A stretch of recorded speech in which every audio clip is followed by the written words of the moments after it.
So you're going to college and you don't know if you should join Greek life. If you want to join Greek life, the first thing that you need to understand is that it is a time commitment. It's a time commitment, but it's also what you put into it.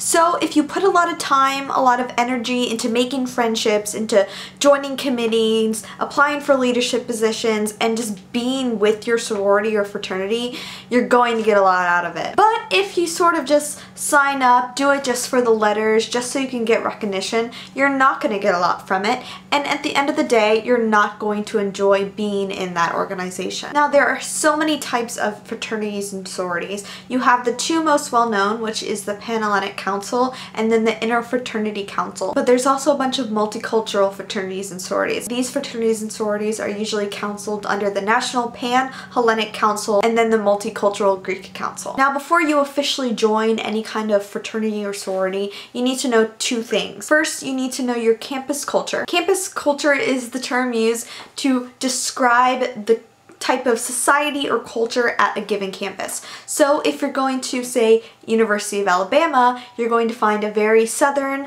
a very traditional Greek atmosphere. The other thing that is good to know before you decide to join Greek life is the houses on your campus. Usually houses will have websites where you can go and look at the general atmosphere and feeling of the different houses. Another thing, and this is coming from personal experience, is if you have a personality that does not like being told what to do, you probably shouldn't join Greek life. A lot of sororities sometimes are very centered on putting their best foot forward, and this sometimes is regulating the kinds of things that their members can do. You do not have total freedom when you are in a sorority. You have regulations, you have rules, and you have to follow them, and if you don't, you get in trouble. You have to understand that Greek life is there to propel its members forward. Greek life is not about buying friends, it's about growing into yourself during college, and it's about making yourself the best person that you can be. However, this often means that you must subscribe to certain societal standards. So for instance, in fraternities,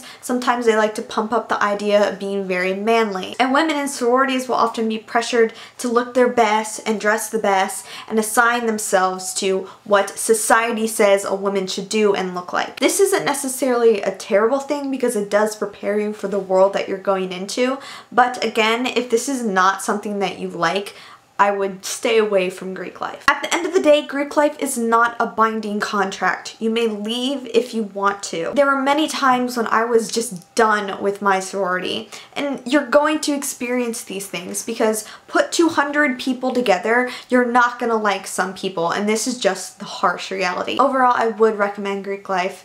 It was so much fun. I got to do so many things that I necessarily wouldn't have done. It opened up doors for me. It pushed me to be a stronger person, a stronger leader, and I'm so thankful for the years that I spent in it. Greek life is a very broad subject, so if you have any questions whatsoever, I know I couldn't cover a lot of things, but if you have those, please leave them in the description below. Please remember to share these videos. I also made a Facebook page officially for OK Let's Jam 1. I will link that in the description, so if you guys could please like it and share it on Twitter and on your Facebook pages and just get more people to like it. As always, thank you guys so much for watching this episode of Sarah Going to College, and I'll see you next week. The final thing that you need to bring is yourself.